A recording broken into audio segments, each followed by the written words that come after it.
personal space.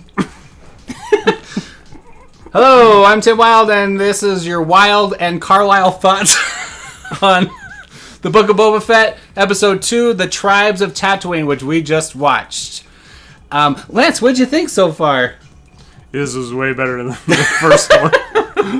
Lance had similar thoughts to me on the first episode. We'll just keep this kind of short, but the first one is not Boba Fett. That's my big thing. It doesn't feel like Boba Fett. He doesn't act like Boba Fett. He doesn't react like Boba Fett. He's not going to get trapped by a few energy shields with his jetpack slinging to his back like Boba Fett and take off his helmet all the time because he's a high build or a high paid top billing actor. He has to reveal who he is and get his face time. It's not Boba Fett. Jeremy Bullock, as huge as he was, didn't need to take his helmet off all the time to see the old British guy play him. Anyway, it's not Boba Fett. This one, half of it feels more like Boba Fett. Yeah, he feels like he's like more alpha in this one. Like I told Tim, I think that they like showed it to a test audience, and the test audience said the same thing. They're like, "Why is Boba Fett such a pussy?" And then they're like, "Okay, well, we'll make him like stronger." He was much stronger in this one. Yeah, much more. I think there's a difference still between what happens in the past with the Tusken Raiders crap, and then what's going on in the future. In the future, in some ways, he feels like weaker because he's like doing Bacta tank treatments and all that stuff like every day. He's not doing that in the past, but in the past is when he first got out of the Sarlacc pit. Is that why he's doing Bactas? Because of the Sarlacc pit? I don't know. But unless he's like something happens between if something worse happens in the Sarlacc pit digestion system, then something pretty messed up is going to go on to fill the gap between those 5 years. But I don't know. I don't like all the Tusken Raiders. It's fine. This was better than the stuff that happened last week, which made no sense. But I don't like that he can do the sign language fluently. Lance, you pointed out. Well, that's the thing, though. Even with sign language, he's still, for some reason, he's like, if I talk real slow, then maybe you'll understand me. He's like, oh, we need to get food from the train. Food from the train. Like, Don't worry, I'll teach you how to ride the speeders. So that's the big thing is like and I said this last time. They're gonna embrace him and teach him the ways. It's like Lone Ranger and Tonto. That's what's going on, and he's gonna like embrace the Indian culture and become like this new hero, emerging from the dichotomy. Is that the word? Whatever. The merging of those two things. He has his super space high tech abilities, which apparently in all of his training and travels. In combat, he's never once learned how to fight with a staff because they're having to teach him the most fundamental stupid crap with their gap and stick. That's one thing I don't like is like the Tusken Raiders.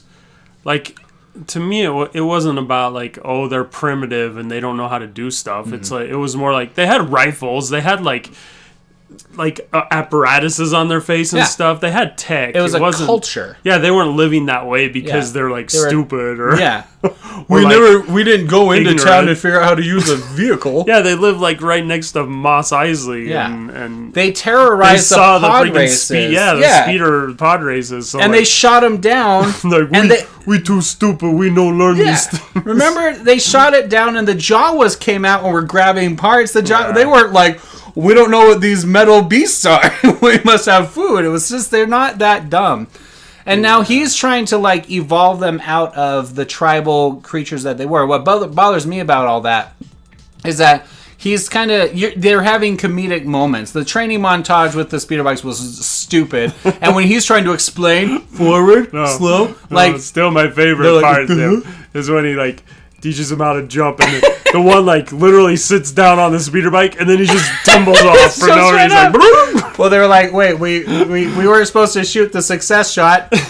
Follow up, and like cut. And then the guy in back of him like runs over him. Yeah,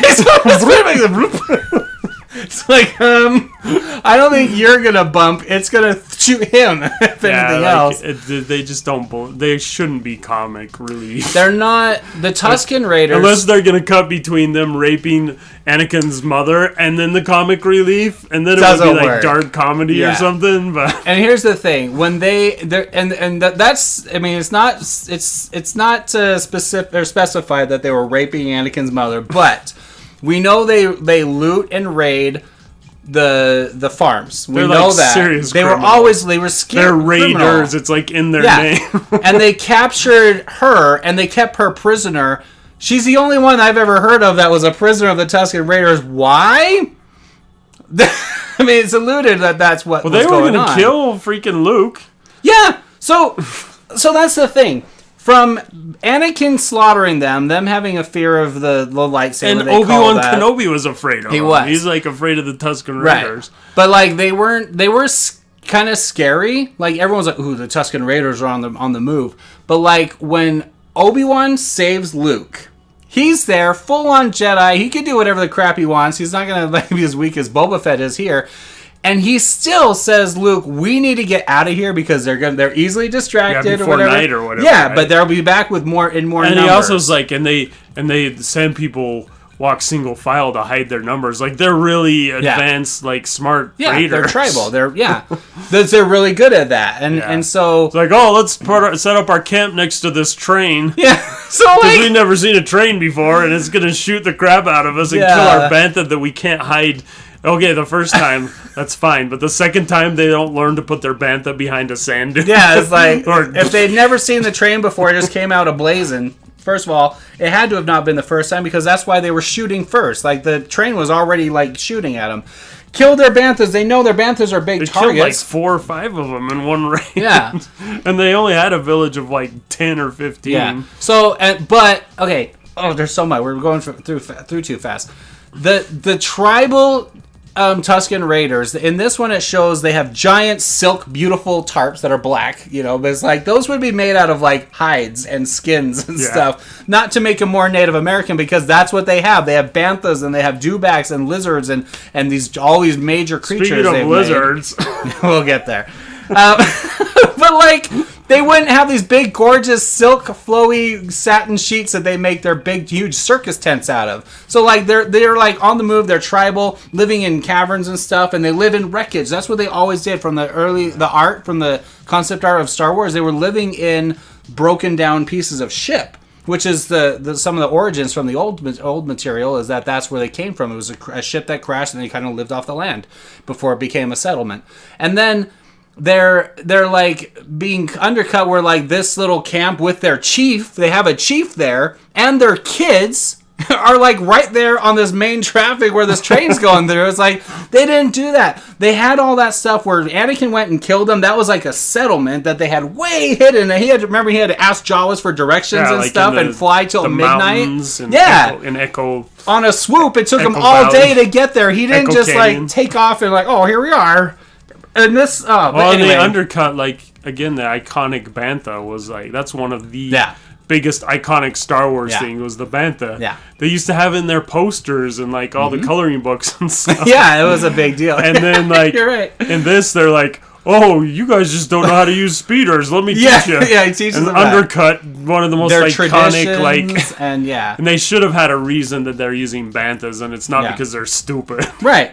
They were shooting down pod races when Anakin was 8 years old. He later on in Return of the Jedi, 20, 30 years later, there's still that same culture. But now 5 years later, Boba Fett's going to bring him into the modern age. Empire Strikes Back, they established the tauntauns. Yeah. Why do they use tauntauns instead of speeders? Because it's adapted. like too cold or something. And like there's a reason they use creatures. Yeah. And it's not because they're stupid or like they don't have the technology. It doesn't work in that environment. And the banthas work in the sand environment better than the speeders or whatever else they have. Right. And they have herds. They live off of them. And I'm sure they'd be eating that meat for a long time. Yeah, but no, it's because they're stupid. They're dumb. No one showed them how to hit the accelerator on a speeder bike. And these swoop bikes are the slowest moving things I've ever seen in the Star Wars universe. Luke's land speeder, a car, could go faster. When they're doing the reaction shots, they're like...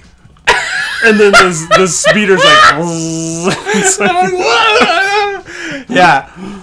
Anyway, it's dumb. The whole train sequence was dumb. Like, and what didn't work for me is they didn't set up what was going on. We didn't know this was like we knew they live in the Dune Sea. Well, that part was dumb, but the beginning part was cool. No, I didn't like because we didn't know what was going on. Well, I like they didn't tell us till late. Oh no, we'll get to. We're not that part. We're still in Bantha Land. Then we'll get to the that future. Was at the end, though. We're talking about chronologically in the story, not in the episode. But chronologically in the episode. But now in the story, So in whatever. the Tauntaun stuff, or the Taunt, now you got me on off. On the Bantha stuff, like the whole point was this train I was going to say robbery, but not really. They just wanted to take out the train because it was going on their sacred ground, and we didn't have any idea why. Boba Fett wasn't explained why. He just took it over, and then he's sitting on the cargo freights after they won with this on his like it's his little throne, and suddenly he takes charge and starts making the negotiations and making their demands and everything, and then the chief is sitting there like, yeah, I don't care. Sounds good to me. I don't even know what you're saying. They're not doing sign language to the people. I can figure out half the time which one of them was the chief. They needed to give him a headdress with feathers. Headdress. We're like, that's the only thing that would make this cliche, why not? Yeah, more stereotypical of Native American Indians is to give them feathers. That was the only thing that was missing. And then they all do the dance. And there's these drum beats, but no one's playing the drums. Yeah, there's John Williams is playing the drums. If you were actually on set, you would hear silence and just guys going in like. Yeah, and Boba Fett learned the dance. They didn't show that training montage. They showed us getting dressed for the dance, but they didn't show him learning the dance. Oh, by the way, dressed in non-ceremonial robes that any of the other Sand people have ever worn. No one's wearing any of that stuff, but this is his new clothes. And it's funny they give them all this culture for their traditions and their wardrobe and their weapons and everything. And they have the base. It's just like the Mandalorian. He's slowly gearing up to become this primal character that's introduced later. That finally meets the Mandalorian later on. But by the time he meets the Mandalorian, gets his armor back, gets his shit back, he just throws all that crap away. He doesn't even keep those traditions. Yeah, he never has that little. Yeah. He doesn't keep the bantha or the gabbies. He's like, that's nice. He's like, I got my wrist blasters back. What they were trying to do with the dream sequence was sort of cool. So no, it's not a dream sequence. It's a peyote vision sequence. But he actually goes to find a tree, which there's not any trees in Tatooine. So somehow he ceremoniously in this dream or this he gets high, finds this tree where they all get their bantha sticks. I mean, that was sort of cool concept wise. The vision looked cool. It was really cool. The lizard thing is completely stupid. Yeah. No, that's not even worth commenting on. It's like, really? He's like, well, except for the shots coming from over here, and he's like, thanks, it's a lizard, and then the guy, I want to know where in his sinuses that giant lizard stays. And he goes like this. He's like, he hides it so the CGI artists don't have to work too hard to get the penetration. He's just like, stupid. I was like, no one would react like that. He's like, oh, what the fuck? So I want to know where in his body that size of lizard. Well, they said staying. In the brain. Yeah, they give you the vision. You have all this space in your brain this somewhere. Big of a lizard. It was like a newborn freaking dinosaur on Jurassic Park. It was huge. Yeah, anyway, they were trying to do the Matrix Well, that goes back to the Wrath of Khan. It goes to the slugs, and they've done that in a lot of sci-fi. It was dumb, though. Yeah, it didn't work. It did not feel Star Wars, and his reaction oh, that was odd. And also Tatooine oceans, really? So it was an ocean planet at one time. Who knows? I mean, That's in dumb. the current stuff, who knows? The way these planets work, where there's only one possible terrain on each planet, it's just weird. Who knows? It could have had an ocean at one time, and there's a dead tree somewhere, and the Tusken Raiders know where that one tree. Of course, they know where the one tree is. Any living trees or dead trees, they know where they are, and that's why they're like, "Oh, go on your little thing," but we just happen to point you that way as you start walking. And me and Tim made lots of jokes of how crooked the. I'm like, how are they gonna make that weapon out of this? This big root. It's just And then they show them sawing. I was like, oh, that's how it works. They cut 90% of it off and put a metal rod in there. That's how it stays straight. Yeah, couldn't they just get a wooden block somewhere?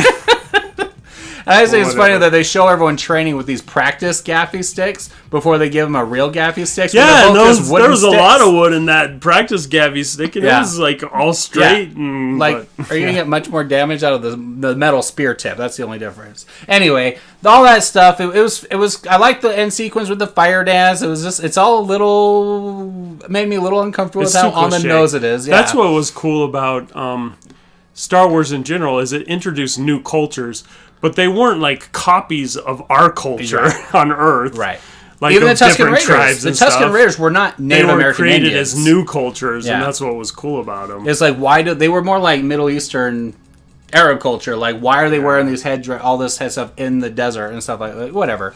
It was fine, and I see what they're doing. At least they didn't have one of the, like I said, at least they didn't have one of the sand people like remove his mask and he's just a guy underneath. If they do that would have been terrible. That's like showing what a Jawa looks like. You can't Yeah. reveal that ever. Just don't ever. We don't need to see it. Our imaginations, whatever. Anyway, well, that's all the stuff. It's fine. Now he's established. Now he's like the chieftain's right-hand man. At least he was an alpha in all those scenes, and he wasn't like, oh, I'm being captured by this 3-foot child. This little kid kept me prisoner digging for water. Like, you two dig in the sand with your hands. Speaking of water, they capture the water truck. And they're like, we're desert people. We don't understand the value of water. Whack. And they wax it, and then all this water is pouring out into the sand where they're going to lose it. They're like, they fill their little helmets and buckets and We only cups. get water from gourds because we're stupid. That's the thing. Tusken Raiders were scary. They were civilized. They had their society, their little culture and everything, and it was established all from even the prequels did it. And Obi-Wan's reaction to them, he like lived among them in the Dune Sea, well, beyond the Dune Sea, according to Luke. But like he lived there, and the only reason they stayed away is because he had to make a crate dragon noise to scare them off, like in the movie, like. He wasn't going to face them. Yeah, he's not going to walk up to them like, get away! And they're like ripping apart the vehicle because they were looking for stuff. They're scavengers. They're not selling They're parts. raiders. Yeah. Anyway, it's fine. It's okay. It's better than the first episode. But then they get to the future stuff where they introduce these huts. He has his conversation with the The Authorian. hut CG, by the way, was better than the remake movies, like I said. They've I mastered guess that. that's not fair because it's been like, what, a decade or more? Since Special Edition? Yeah. Well, episode 1 was 20 years ago, so yeah. Yeah, Well, I mean, so 25 almost. It's definitely come a long ways. So- I like the hut CG. It was pretty good. I like that sequence. I like the concept. That now there's going to be this little power struggle over who has rights to Wookiee Jabba's looked very palace. cool. Yeah, except he was short. When he walked off, he was standing above the slave guys carrying. And I'm sorry, having 12 full-grown men are not enough to carry those freaking huts. 2 full-grown huts, and you can see the plank is like bowing down. I was like, yeah, that's like And the anorexic Gamorrean guys. yeah. Like, remember in 300 when they pushed that giant throne of Xerxes up on the thing and it was like crazy huge? They were rolling it. They weren't carrying it, hovering up in the air, and they were like, we had to roll it on the ground. For some reason, But like in this new one, that they're makes sense. very impressed with litters. Yeah, Like, they're like, everyone has I to have didn't a see litter. your little litter come They've in. mentioned that at least 3 times. he's Like, I I walk on my own 2 feet. I'm so proud to use my feet, I won't even use my jetpack if I'm flanked by shield people. Anyway, so he goes talks to the mayor. I like that sequence. Yeah, I really like the hammerhead. Yeah. By the way, first time in Star Wars I've ever seen anybody use like an actual translator, which sort of like, I think it breaks with the lore because if you can have a little translator that pokes out of your mouth, why do you have protocol droids? Like, well, it's like a voice box for them. There is another species in episode 2 and 3. There's one of the Federation guys that are on Count Dooku's alien team. And they're the minor. Yeah, there's a little guy that has. But again, that breaks the whole lore of Star Wars, where like they had Bib Fortuna was translating for Jabba. They had like right, but if you're the big protocol droid, well, I guess that's the difference because here's the mayor. But if you're like a big crime boss, are you gonna be like, I'm not gonna freaking hook up something to make you understand me. I'm gonna say what I'm gonna say. This droid will tell you what I'm saying if you need to. Instead of like, I'll hook up an adapter. Mayor, though. I know. That's what I'm saying. Like, that kind of breaks it. But like Jabba the Hutt's like, if you don't understand Huttese, that's your problem. You know what I mean? Anyway, I liked all that stuff. It was cool. I liked the Wookiee was pretty sound awesome. the hammerhead makes. Have we ever heard hammerheads make sound before? And it was really cool. Like it was a really like guttural, like deep. It reminded me of Dune, the original movie of Dune. When those Our like favorite. little space worms came out and they're like, and then it would translate for them. But anyways, it was good. I liked it. It was fine. Boba Fett's acting more like Boba Fett this time, except for showing his face a lot everywhere more he like goes. Boba Fett. Yeah, so I liked it better. I like. I want to see where the future Although stuff I is did going. want to see when he's like, okay, then cut his head off, and the anorexic Gamorrean guy comes up and he's like, whoosh, and he doesn't cut his head off. Yeah, like, he just gave you an order to cut his it was like there's no hesitation there. The mayor shot his assassin like instantly, like kill him.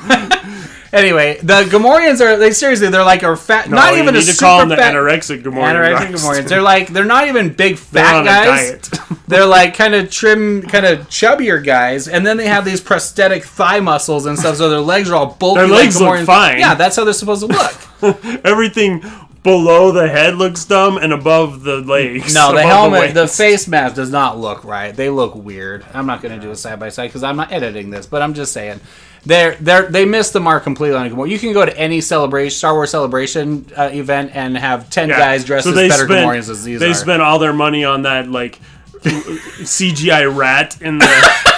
They don't have enough time for Gamorrean The guards. Rancor bit was kind of cool. It was I like cool, that. but I swear, I wonder if that rat is CGI and they spent all it. It would not surprise me. That's the way Lucas Arts is they're like, we want to spend all our money on a CGI rat. We want to impress them with how realistic that rat is. Yeah, because we can't buy a rat. You had an Earthling rat in the ground, which is fine. There were rats in the Return of the Jedi in the dungeon, and then Jabba's uncle or whoever this guy was is holding like a hamster, and the hamster, I watched it. The hamster turned and bit his thumb. Literally, it turned and bit him, and as it was squirming, he just like drops it. I'm like, it's not carrying this thing around. It's not a freaking fidget spinner. He's gonna eat that thing, especially if it bites him. Like, that's what they are. Anyway. But it's too cute, and now they can sell merchandise. So the Jabba hamster.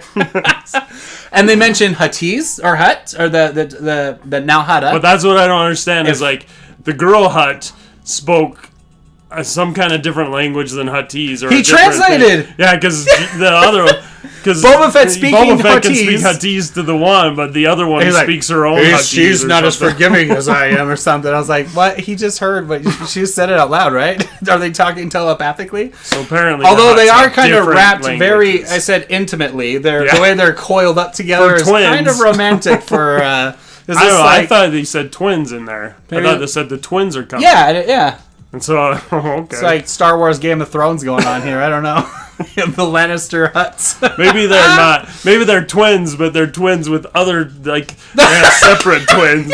And now they're married. Twins, and they just hooked up. They just merged two twin families. That's funny. They're twins, but not with each other. That's funny.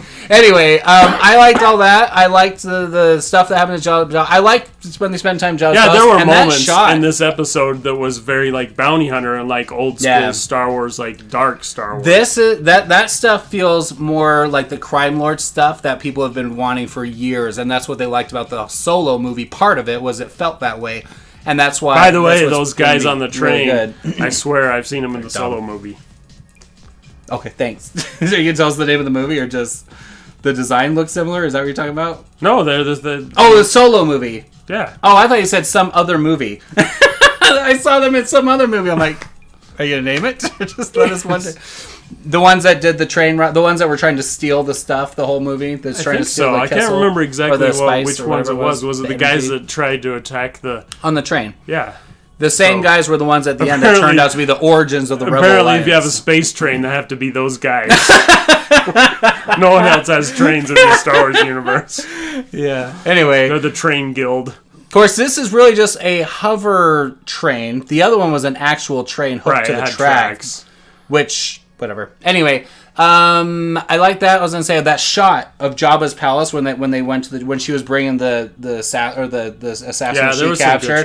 That was really cool to see the landscape ahead of the front door. Because and again, that new city, the Mos Espa, is beautiful. Cool. I love those shots. Remember in the special edition of the first movie when that first came out, when they had that big overshot of the Millennium Falcon taking off and like of the view, and when the speeder bike went in, how awesome it was to see Mos Eisley like hopping. And you're like, this is like way better than that. Yeah, this is better than that. The same thing with Rogue One when they showed that city up on the Jada, that planet and all that stuff was done. But like seeing the planet, I like seeing Star Wars civilization, not just rebel bases and Imperial bases and Dagobah. Anyway, it looks more like a city instead of like a little hovel that they don't have enough. Speaking of hovels, we're gonna talk about the cliche '80s biker sequence when he goes to Tashi Station. I was like, when it showed at night the shot, I was like, that looks like Tashi Station because I had the schematics of Tashi Station. I love Tashi Station, and then they go and there's like a little bar fight. I was like, I think that might be Tashi Station. And then in the subtitles I have on, it said Cammy is the one that said the dialogue. For anyone that's watching this and doesn't know, Cammy was one of the several characters that were Luke's friends in the first movie when he was like, I'm going to Tashi Station, and then he's like, you could screw around with your hoodlum friends and that hot girl Cammy another time when your chores are done. That they filmed a scene. Lance apparently has never seen it. They filmed a sequence. I didn't know that they filmed it. I knew about it because from the drama. We did the radio drama because they like have that whole scene. Yeah. I didn't know it was actually seen. I thought they made it for the radio drama. Nope, they filmed part of it. That was the original opening. Was that sequence, and then they changed it to the space battle because it was a bigger opening. Anyway, and they wanted to hold your reveal of Luke for another half hour. Anyway, so we saw it, and it was Cammy. And Cammy's good looking. She was always hot. And I don't know if it's the same. I gotta look up if it's the same actress because the actress that played her in '70s said now she'd be way too old now. Well, that's the guy. He's not as like strong a character though as in the drama. No, there's two. So there's two friends. Because the one like makes fun of Luke. He's like, the bully. Her boyfriend was Fixer, but there was another character, and I can't remember his name. It was like a tag-along or something. Yeah. Huh. Windy. It was Windy. But then, like, that scene was sort of... When Boba Fett arrives, it's stupid. Because, like, they're sitting there beating up on him. And then some random dude walks through, and they're like, well, we better attack him. He didn't do anything. He just walks in. Yeah, and they're like, we gotta attack him. He doesn't even look menacing. He doesn't have his arm. He's like wearing his underwear. His it's like some old man walks in the bar. Well, we gotta attack him. Disease. Because listen to the music. It sounds... The musical cue says this is an action sequence. And then we get beat up. He doesn't do anything. Like, what they should have done is, like, Boba Fett comes in and he's like, leave the boy alone or whatever. And, like, have some instigation. But no, he walks in, he's got to fight. Like, that's it! So give up on the kid and beat on that guy. It was cool. It was cool. I hope it's not just an Easter egg. I'd be curious. I want to hear him at least do a name drop. I don't think they dropped the name other than the subtitle said Cammy. Who? Cammy, and if they go back to Tashi Station, they're gonna spend a lot of time. He's got 5 years to hang out on Tatooine before Slave One comes back. I hope they show more of that and establishes that Fixer, because Fixer was a bully. That guy didn't seem like Fixer. Oh, he's just getting picked on, or Windy, or some other guy. But it should be one of those two. Anyway, it was good. I liked it. It's better. Course correcting in my mind. Lance thinks they filmed all of that, edited it, and did all the post-production stuff within like 8 days or in 6 days, and that's how we have a better episode. He thinks they fixed it all from the focus groups from last Thursday. No, I didn't say from last Thursday, because I thought they filmed all these already. Yes, a long time ago. Yeah, so a long time ago, they filmed the first one, and they gave it to an audience group. They often do that. Yeah. To like get feedback, and the audience group said exactly what we said. Like, why is Boba Fett a freaking moron? The focus groups are gonna be friends and family of John Favreau and those guys. They're gonna be Disney. No, they people. bring in yes, people. They are. They bring Not in for random the Star Wars people. Ones. They've talked about it before. They bring in random people. Anyway, in most focus groups, Disney is a professional production company. They're not gonna like bring in their friends and family. They already did that with George. It didn't work out. All of his underlings. What do you think of my movie? They're like, it's great, George. Jar Jar Binks is hilarious. Don't change anything about it. Your love scenes is so awesome. It's just my heart's breaking for what's going to happen. Jar Jar's the funniest character, and Darth Maul is the most deep character ever. We should like just kill him off, and we'll bring him back later. He's a great idea. That's what I thought. Anyway, it was fun. We'll see what they do next, and that's good enough. Anything else? No. Okay. Thanks for watching. Wilde and Carlisle thoughts on Boba Fett. The Book of Boba Fett, Chapter 2, The Tribes of